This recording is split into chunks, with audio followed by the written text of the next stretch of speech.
Tiger Jairam Mahato को जैसे ही मुख्यमंत्री का अनाउंसमेंट कराएंगे, सेहरा पहनाएंगे। आप लोग बहुत ही आसानी से कह देते हैं रिजवान दा कि टाइगर जयराम दा को मुख्यमंत्री बनाएंगे, सेहरा पहनाएंगे, लेकिन जिस प्रकार से जेएमएम की मजबूती है, कांग्रेस की मजबूती है, अभी तुरंत आपने कहा भारतीय जनता पार्टी कि विश्व में अपना स्थान रखती है, तो उन लोगों के सामने आपको नहीं लगता है कि बहुत ही जल्दीबाजी कर रहे हैं सीएम बनाने को लेकर? आप कहें कि क्रांतिकारियों का टोला है, क्रांतिकारी लोगों को सीट मिलेगा, आंदोलनकारी लोगों को टिकट मिलेगा। संजय मेहता कौन से क्रांतिकारी हैं, कौन से आंदोलनकारी हैं? 5 लाख प्रवासी मजदूर गिरिडीह जिला से चला गया, कहाँ आपके पास है? क्या आप कर रहे हैं? आप लोग तो कह रहे हैं कि हम लोग पलायन रोकेंगे, लेकिन आप इसको कैसे करेंगे, अप्लाई कैसे करेंगे? लोग ये पूछते हैं, लोकसभा के चुनाव में बोल रहे थे कि कैसे जयराम महतो पलायन रोक देंगे, इतना आसान है इतना। जब काउंटिंग हुआ 4 जून को लोकसभा का, गिरिडीह लोकसभा की मैं बात कर रहा हूं, तो बहुत सारे जेबीकेएसएस के समर्थकों ने ये कहा कि मुस्लिम समुदाय के लोगों ने जेबीकेएसएस को वोट नहीं किया, जयराम महतो को वोट नहीं किया, इसलिए हार गए। आप कह दिए जब तक जयराम दादा को सीएम नहीं बनाएंगे तब तक हम ब्याह नहीं रचाएंगे। अभी हमारे साथ बातचीत करने के लिए जेबीकेएसएस के केंद्रीय अध्यक्ष जो कि अल्पसंख्यक मोर्चा के हैं, क्रांतिकारी रिजवान जी मौजूद हैं। और आज प्रोग्राम हुआ बदलाव संकल्प महासभा का, उसमें गजब तरीके से दहाड़े हैं, कुछ ऐसी बातें बोल दिए जिसको सुनने के बाद मीडिया गण के लोग भी आश्चर्यचकित हो गए। तो रिजवान दा मिल गए हैं, बड़ी मुश्किल से मिलते कम ही हैं। रिजवान दा, भौकाल टीवी में आपका स्वागत है और झारखंडी जोहार आपको। आपको भी बहुत बहुत शुक्रिया, जोहार आपको भी। आप कह दिए जब तक जयराम दादा को सीएम नहीं बनाएंगे तब तक हम ब्याह नहीं रचाएंगे। नहीं, पहले ही वो चर्चा, आप बहुत विलंब चल रहे हैं। हमने 2.5 वर्ष पहले ही स्टार्टिंग में कहा था दुगदा की धरती आज थोड़ा हाईलाइट हो गया है। नहीं, हाईलाइटेड था, शायद आप कवर नहीं कर पाए होंगे जी। और हमने मेरे लिए नया था। अरे वैसे भी क्रांतिकारियों का जो विचार होता है बहुत अलग होता है, हमारा ये विचार भी बहुत अलग है, कोई चिंता वाली बात नहीं है। घर परिवार के लोग कहेंगे नहीं कि कब तक ऐसे रहिएगा कुंवारे? अरे क्या कीजिएगा, कहा जाता है कि जब निर्णय बड़ा होता है और जब जिम्मेदारियां बढ़ जाती है तो लोगों की जो अपनी जो खुशियां होती है, जो अपने जो सोच होते हैं, अपना जो शौक़ होते हैं, उनको कहीं ना कहीं मारना पड़ता है। तो हम लोग बहुत कम उम्र में ये ऊपर वाले का शुक्रगुजार हैं, हम ऊपर वाले का धन्यवाद भी कहेंगे कि हम लोगों को इतनी कम उम्र में ही इतनी बड़ी बड़ी जिम्मेदारियों को दिया गया है कंधों के ऊपर। और प्रार्थना करते हैं, दुआ करते हैं कि हम लोग इस सफ़र में इस कदम को मजबूत करेंगे और सफ़र को हम लोग आसान करने का एक बड़ा प्रयास करेंगे। तो हम लोगों को कम उम्र में बड़ी जिम्मेदारियां मिली है। आपसे भी दुआ की दरख्वास्त है, आपसे भी कहेंगे और आपकी जनता से भी अपील करेंगे कि हम लोगों के लिए आप प्रार्थना करें, दुआ करें कि ईश्वर हम लोगों को बिल्कुल कह सकते हैं कि शक्ति प्रदान करे, हिम्मत दे कि हम लोग इतने बड़े जंग में आए हैं, जहाँ सीधी तौर से हम कह सकते हैं कि सीधी लड़ाई हमारी दमदार पार्टियों से, आप कह सकते हैं कि भारतीय जनता पार्टी जैसी बड़ी बड़ी शक्ति वाली पार्टी जो मुझे लगता है कि पूरे विश्व में एक बड़ी मजबूती के साथ वो अपनी उपस्थिति देते हैं। आप झारखंड मुक्ति मोर्चा क्षेत्रीय पार्टी, ये बड़ी दिग्गज पार्टी है। तो हम लोग ग्राउंड से उठकर आए हैं और ग्राउंड से चलकर अपने झारखंड को सजाने के लिए आगे आए हैं, इतनी बड़ी बीड़ा को लेकर आए हैं। तो बिना प्रार्थना का, बिना दुआ को हम लोग बिल्कुल अधूरा है। इसलिए आपकी जनता से भी अपील है कि रिजवान जी, मेरा सवाल यह है कि ये कयास लगाया जा रहा है कि रिजवान जी शायद टुंडी विधानसभा से चुनाव लड़ेंगे, इसमें कितनी सच्चाई है? नहीं, ऐसी बात नहीं। मैं तो हर जगह, हर विधानसभा, चूंकि हमारे लोग हर विधानसभा में हैं तो हम लोग, लेकिन फिर भी रिजवान जी तो एक चॉइस रखते होंगे ना कि इस विधानसभा से मैं चुनाव लड़ूंगा। अरे ये वक्त अब 81 विधानसभा से थोड़ी चुनाव लड़ लीजिएगा, ये वक्त बताएगा। अब तो बहुत सारे लोगों ने कहा, मैं भी 1 सप्ताह से बोकारो में कैंपेनिंग कर रहा हूँ, तो लोग कह रहे बोकारो से भी चुनाव लड़ सकते हैं। मैं बागोदर में था तो लोगों ने कहा बागोदर से चुनाव लड़ सकते हैं। तो ऐसी बात नहीं, जहाँ से निर्णय होगा बिल्कुल दमदार तरीके से स्थिति होगी विधानसभा में।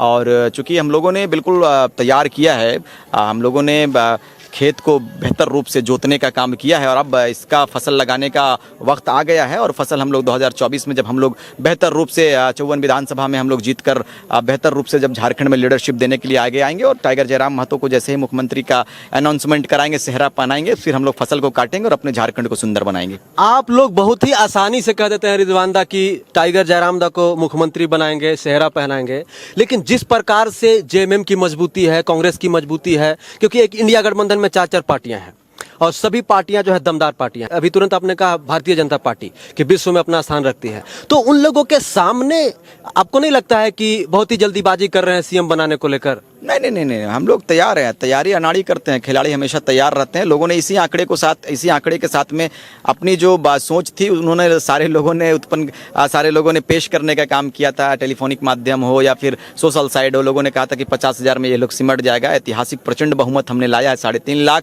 और उधर 1,60,000, 1,60,000, 1 लाख, इस तरह से जो है हमारा 80,000 धनबाद जैसे शहर में। अब बड़े बड़े नेताओं को देख लीजिए, मैं नाम नहीं बताना चाहूँगा, अभी जो वर्तमान में सांसद, ये फर्स्ट बार जब अपनी लड़ाई लड़े थे सांसद के लिए तो कितना चुनाव लेकर आए थे, 60,000 या 70,000 के आसपास में थे। हमारा ना तो कोई आप कह सकते हैं कि राजनीतिक घराने से हम संबंध रखते हैं, ना कोई बड़े राजनीतिक का छत्र छाया हमारे ऊपर है, फिर भी हम लोगों ने इतना प्रचंड बहुमत लाया, 8 लाख वोट लाया। तो आप बिल्कुल आश्वस्त रहें कि इस बार झारखंड की जनमानस, झारखंड की 3.25 करोड़ जनता और पूजनीय मतदाता हमारे साथ हैं। और सबों ने कहा था कि वो लोकसभा की चुनाव थी, लोकसभा का चुनाव था दादा, कोई राहुल को देख रहा था, कोई मोदी जी को देख रहा था, कोई कुछ, लेकिन इस बार झारखंड की विचारधारा के साथ में देखो दादा, हमारे लोगों ने अपने नेता को चुना, चाहे वो हेमंत सोरेन जी हो, चाहे वो कोई भी हो, लेकिन आपने फल क्या दिया जनता को? आपने कहा, मैं वर्तमान की सरकार की ही बात कर लेता हूँ, आपने कहा मैं आदिवासियों के लिए बड़ा कल्याणकारी साबित होऊंगा, फेल हो गए। आपने कहा छात्रों के लिए मैं बड़ा लाभदायक रहूंगा, औषधि लेते रहे हमारा, आपका फेल हो गया, आपने कुछ किया नहीं। आप बताओ, बेरोजगारी के क्षेत्र में आपने साबित कर दिया। जो फॉर्म आप निकालते हो, जो प्रतियोगिता परीक्षाओं की यदि आप बात करेंगे, छात्र त्राहिमाम है साहब, गरीबों के साथ शोषण हो रहा है। आप देख लो, ये शोषण ही है, बड़ा शोषण है। ये सरकार हम चुनते हैं अपने लोगों के लिए, झारखंड के लिए नीति नियम बने, झारखंड के लोग खुशहाल रहें, झारखंड के नौजवानों का पलायन रुकेगा। लेकिन आप मुझे बताओ, पलायन रुकी क्या? मैं बताना चाहता हूँ, गिरिडीह का आंकड़ा मैं साहब आपको दूंगा। गिरिडीह में 5 लाख प्रवासी मजदूर सिर्फ गिरिडीह टाउन से चला गया, गिरिडीह जिला से, टाउन से मतलब गिरिडीह जिला से चला गया। कहाँ आपके पास है? क्या आप कर रहे हैं? लेकिन आप सिर्फ अपनी उपलब्धियों को गिनाने में सवाल पे आपके जवाब पे मेरा एक सवाल आ गया कि आप लोग तो कहते हैं कि हम लोग पलायन रोकेंगे, तमाम जो सुविधाएं हैं वो मुहैया कराएंगे, लेकिन आप इसको कैसे करेंगे, अप्लाई कैसे करेंगे? लोग ये पूछते हैं, लोकसभा के चुनाव में बोल रहे थे कि कैसे जरा मत तो पलायन रोक देंगे, इतना आसान है, कैसे संभव है ये? बच्चों की जब दाखिला होती है ना साहब, जब बच्चे स्कूल में जाते हैं तो उस वक्त बच्चों से तुरंत नहीं पूछा जाता है कि A+B का होल स्क्वायर आप कैसे करेंगे, जिप्सम का सूत्र कैसे याद करेंगे, प्लास्टर ऑफ पेरिस का सूत्र आप कैसे याद करोगे, तुरंत नहीं पूछता, उस पर काम होता है। आप बिल्कुल, आपके चैनल के माध्यम से आवाम को भी मैं आश्वस्त कर देना चाहता हूं कि पूरा रोड मैप हमारा तैयार हो रहा है। चूँकि हम लोग भी कल के छात्र हैं, हम लोग भी कल के नौजवान हैं, राजनीति में पहली बार कदम रखे और आप लोगों ने आशीर्वाद दिया, इसलिए आशीर्वाद दिया कि राज्य में विकल्प नहीं था, हम लोग विकल्प होकर सामने आए हैं। और बिल्कुल आश्वस्त कर देना चाहते हैं कि आप लोग बिल्कुल बेफिक्र रहें। ये क्रांतिकारियों का जो टोला चला है, ये बिरसा के सिद्धांत पर, विनोद बिहारी महतो के सिद्धांत पर अपने झारखंड को संजोएगा। और बिल्कुल जो लोग चाहत रखते हैं, जैसी चाहत रखते हैं, उसकी चाहत को इंशाल्लाह। एक सवाल सर, मैं देखिए, मैं रोकता हूं जहां मुझे लगता है, ये भौकाल टीवी की यही खासियत है। बिल्कुल। आप कहें कि क्रांतिकारियों का टोला है, क्रांतिकारी लोगों को सीट मिलेगा, आंदोलनकारी लोगों को टिकट मिलेगा। संजय मेहता कौन से क्रांतिकारी हैं, कौन से आंदोलनकारी हैं? नहीं, संजय मेहता जी की यदि आप बात करें, उनको टिकट दिया गया, सवाल आया है लोकसभा में। सवाल बहुत आएगा, लेकिन कहा जाता है कि कभी कभी कुछ सवालों को सुनना नहीं है। अगर आप कुछ सवालों को सुन लेंगे, महेंद्र सिंह धोनी यदि सवालों पर बात करते ना, तो मुझे लगता है इंटरनेशनल में इतनी बड़ी पहचान झारखंड की नहीं बनती। मैं आपके सवालों से बिल्कुल आपके जवाब तक मैं पहुंच रहा हूं। कुछ चीज़ें ऐसी होती है कि हमारे बैकग्राउंड, मतलब आप कह सकते हैं कि कबर से, पीछे से बहुत सारे हमारे क्रांतिकारी ऐसे हैं जो राहे बराहे बीच में आते हैं, हम लोग लाते हैं बहुत सारे। अभी तो ये हमारी 2.5 साल की रूपरेखा है, अभी बहुत सारे लोग आएंगे। अभी बहुत सारे लोग भागीरथ मुंडा जी को भी नहीं जानते होंगे मेरे ख्याल से। जानते थे क्या? अभी हम भी नहीं जानते। भागीरथ मुंडा की भागीदारी क्या रही है आंदोलन में, ये मैं जानता हूँ। क्योंकि शुरुआती दौर में हम लोग गुमला हो, सिसई हो, लोहरदगा हो, चाहे रामगढ़ हो, चाहे अनेकों क्षेत्र हो, हम लोगों ने भागीरथ मुंडा जी को लेकर चला था। रतन सिंह मुंडा जी को आप लोग जानते थे क्या? नहीं जानते थे। उनकी आंदोलन में, उनका भी देन रहा है आंदोलन में, दमयंती मुंडा जी का भी रहा है। आपने देखा दमयंती मुंडा जी, रिजवान क्रांतिकारी फ्रंट में, लेकिन हमारे बैक में जो काम कर रहे हैं उन लोगों को हम लोग चाहते हैं कि समय पर निकालेंगे। संजय मेहता जी भी उसी का एक कड़ी था, वो लगे हुए थे अपने क्षेत्र में, जन जागरूक कर रहे थे, लोगों को जगा रहे थे, लोगों को रूबरू करा रहे थे कि राज्य किसके लिए है, राज्य हमारा है तो आपको जगना होगा, हमारे लिए नीति नियम नहीं बना है तो नीति नियम के लिए लड़ाई लड़नी पड़ेगी, वगैरह वगैरह जो हमारा था उस पर हम लोग काम किए। अंतिम सवाल, JBKSS जेल कैम नाम से आपकी पार्टी जानी जाती है, लेकिन चुनाव आयोग में अभी रजिस्टर्ड नहीं हुई है, ना आपका कोई चुनाव चिन्ह है। ऐसा तो नहीं ना कि विधानसभा आते आते फिर यही रह जाएगा, फिर आप लोग को निर्दलीय चुनाव लड़ना पड़ेगा, फिर किसी का 26 नंबर में, किसी का 28 नंबर में, किसी का 35 नंबर में रहेगा? नहीं, इसकी तैयारी बाकायदा मुकम्मल हो ही चुकी है और मुझे लगता है कि इस वीक में मुझे लगता है कि कुछ जो प्रक्रियाएं बची हुई हैं, जो नियम है, उस पर हम लोग काम कर रहे हैं और हमारी टीम लगी हुई है। से कौन से नाम पे संभावना ज्यादा है? हमारा ये JBKSS जो है हमारा संगठन है, लेकिन JLKM पर हम लोगों ने मोहर लगाकर उसको एक पार्टी का स्वरूप, एक पार्टी का ढांचा और एक पार्टी का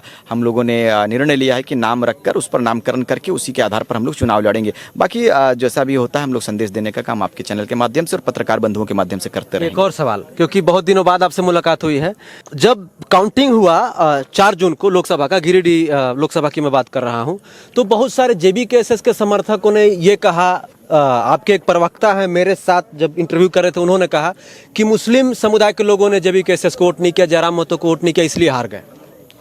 किस प्रवक्ता ने कहा, थोड़ा मुझे अगर आओगे? याद नहीं है सर नाम। ठीक है, उस प्रवक्ता साहब को हो सके ज्ञान नहीं होगा कितना वोट आया है मुस्लिमों का, क्या नहीं आया है।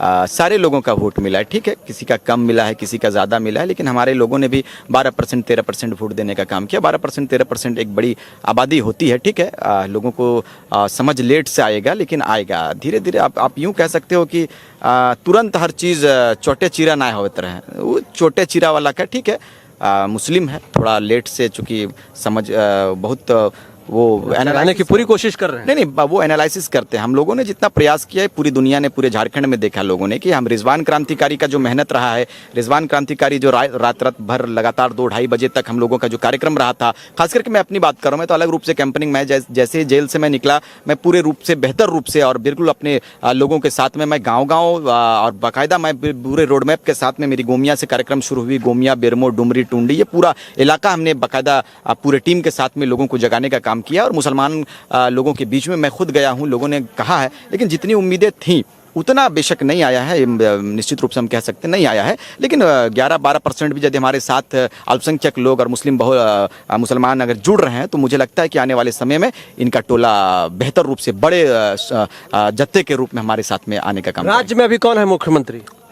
अब भैया ये तो बुरा नहीं मानिएगा। नहीं, बिल्कुल, अभी तो चचा को वो कह दिए कि आप जाइए। कौन से चचा को? चंपई चचा जी जो हैं, चंपई सोरेन जी, घर चले गए। अब देखिए उनको कार्यकारी अध्यक्ष बनाने की बारी हो रही है, अब क्या करते हैं ये उन लोगों का मसला है। मैं दूसरों के घर पे हाथ डालने का काम नहीं करता। रिजवान दा, ये बताइए कि जिस प्रकार से मतलब लगातार सिनेरियो बदल रहा है झारखंड के पॉलिटिक्स में, आपको दादा स्पष्ट कर देना चाहता हूँ कि हम लोगों का जो राजनीति में आना हुआ है बिल्कुल निस्वार्थ। देखो अभी मैं पूरा ये 2 दिन से इसी को पहन के चल रहा हूँ। अभी दीदी कह रही थी बड़े दुबले हो गए हैं, हमारी एक कोल्हान से दीदी आई थी, दादा थे साथ में, उन्होंने कहा बड़ा दुबला हो गया। हमने कहा खाना पीना का ठिकाना ही नहीं रहा, कब खाते हैं कब नहीं खाते हैं, सोते हैं कब हैं, ये हमने कभी ध्यान ही नहीं दिया। जयराम जी को भी आप देख लो, उनका दिनचर्या अलग रहता है। तो हम लोग एक सिस्टम को बदलने के लिए आए हैं कि हमारा सिस्टम बेहतर हो। हम कब तक विधायक बनेंगे, MP बनेंगे, मुख्यमंत्री ये बनता रहेगा, ये बनते रहेंगे, लेकिन झारखंड के लोग कब बनेंगे ये सवाल लेकर हम लोग आएंगे और बेहतर रूप से आएंगे। आश्वस्त कर देंगे लोगों को कि आप जिन उम्मीदों के साथ में जयराम महतो को चुनेंगे, जिन उम्मीदों के साथ में रिजवान क्रांतिकारी को विधायक बनाएंगे, हम लोग आपकी उम्मीदों के साथ और आपकी उम्मीदों पर खरा उतरने का काम करेंगे। शुक्रिया। तो हमारे साथ अभी JBKSS के केंद्रीय अल्पसंख्यक मोर्चा के अध्यक्ष क्रांतिकारी रिजवान जी बातचीत के लिए मौजूद थे। बातचीत कैसी लगी आप कमेंट के थ्रू बता सकते हैं। जय हिंद, वंदे मातरम, जोहार झारखंड, शुक्रिया।